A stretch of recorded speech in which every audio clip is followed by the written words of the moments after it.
ಎಲ್ಲರ ಮನೆಯಲ್ಲೂ ಕೂಡ ಇವತ್ತು ವರಮಹಾಲಕ್ಷ್ಮಿಯ ಸಡಗರ. ಹಾಗಾದರೆ ನೀವು ನಿಮ್ಮ ಮನೆಯಲ್ಲಿ ವರಮಹಾಲಕ್ಷ್ಮಿ ಹಬ್ಬ ಮಾಡಿದ್ದೀರಾ? ಹಾಗಿದ್ರೆ ಈ ವರದಿಯನ್ನು ಮಿಸ್ ಮಾಡದೆ ನೋಡಿ.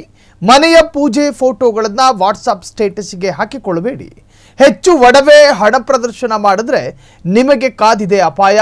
ಇದು ಕಳ್ಳಕಾಕರಿಗೆ ವರ ಆಗಬಹುದು.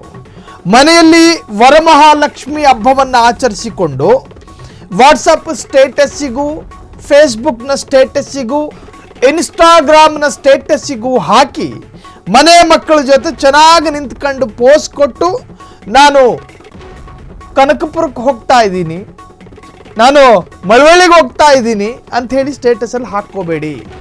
ಕಳ್ಳಕಾಕರು, ಆನ್ಲೈನ್ ಕಳ್ಳರು ನಿಮ್ಮನ್ನು ನೋಡ್ತಿರ್ತಾರೆ. ಅಪರಿಚಿತರು ಮನೆಗೆ ಬಂದಾಗ ಆದಷ್ಟು ಜಾಗೃತಿಯನ್ನು ವಹಿಸಿ. ಕಿಟಕಿ ಪಕ್ಕ ಬೆಲೆ ಬಾಳುವ ವಸ್ತುವನ್ನು ಇಡೋದನ್ನು ತಪ್ಪಿಸಿ. ಚಿನ್ನಾಭರಣ ಧರಿಸಿ ಓಡಾಡುವಾಗ ಹಿಂಬಾಲಿಸುವವನ ಬಗ್ಗೆ ಗಮನ ಕೊಡಿ. ಪೊಲೀಸ್ ಇಲಾಖೆಯಿಂದ ಮಾರ್ಗಸೂಚಿ ಇದು. ಮನೆಯಲ್ಲಿ ವರಮಹಾಲಕ್ಷ್ಮಿಯನ್ನ ಸಡಗರ ಸಂಭ್ರಮದಿಂದ ಆಚರಣೆ ಮಾಡಿ, ಯಾವುದೇ ತಪ್ಪಿಲ್ಲ. ಒಂದು ವೇಳೆ ಇನ್ನೂ ಸಡಗರ ಬೇಕು ಅಂದರೆ ಈ ಸ್ಟೋರಿಯನ್ನು ನೋಡಲೇಬೇಕು.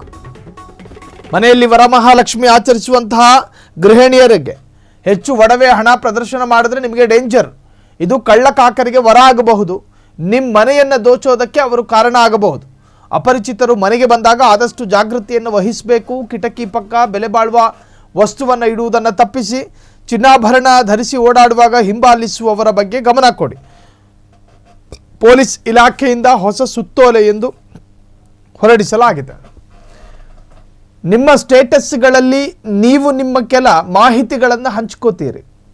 ನಾನಿವತ್ತು ನನ್ನ ಗಂಡನ ಜೊತೆ ವರಮಹಾಲಕ್ಷ್ಮಿ ಮಾಡಿದೆ, ಇವತ್ತು ನಾವು ಮಂಡ್ಯದ ಮಳವಳ್ಳಿ ಹೊರಟಿದ್ದೀವಿ, ಇನ್ನೆರಡು ದಿನ ಮನೆಗೆ ಬರಲ್ಲ ಅಂತೇಳಿ ವಾಟ್ಸಪ್ಪಲ್ಲೇ ಹೇಳಿರ್ತೀರಿ ನೀವು.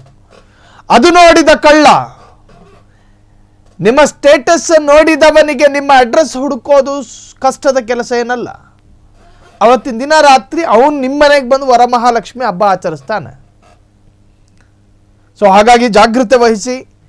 ಹಬ್ಬದ ಸಡಗರದಲ್ಲಿ ಚಿನ್ನಾಭರಣ ಧರಿಸಿ ಹೊರಗೆ ಹೋಗಬೇಕಾದ್ರೆ ನಿಮ್ಮನ್ನು ಯಾರಾದರೂ ಗಮನಿಸ್ತಾ ಇದ್ದಾರಾ, ಯಾರಾದರೂ ಹಿಂಬಾಲಿಸ್ತಾ ಇದ್ದಾರಾ, ಇದರ ಬಗ್ಗೆಯೂ ಕೂಡ ಸ್ವಲ್ಪ ಗಮನ ಹರಿಸೋದು ಉತ್ತಮ. ಕ್ಷಣ ಕ್ಷಣದ ಸುದ್ದಿಗಳಿಗಾಗಿ ಫ್ರೀಡಂ ಟಿವಿ ಸಬ್ಸ್ಕ್ರೈಬ್ ಮಾಡಿ, ಲೈಕ್ ಮಾಡಿ ಹಾಗೂ ಫಾಲೋ ಮಾಡಿ. ಹೊಸ ಸುದ್ದಿಗಳ ನೋಟಿಫಿಕೇಶನ್ಗಾಗಿ ಬೆಲ್ ಐಕಾನ್ ಮೇಲೆ ಕ್ಲಿಕ್ ಮಾಡಿ.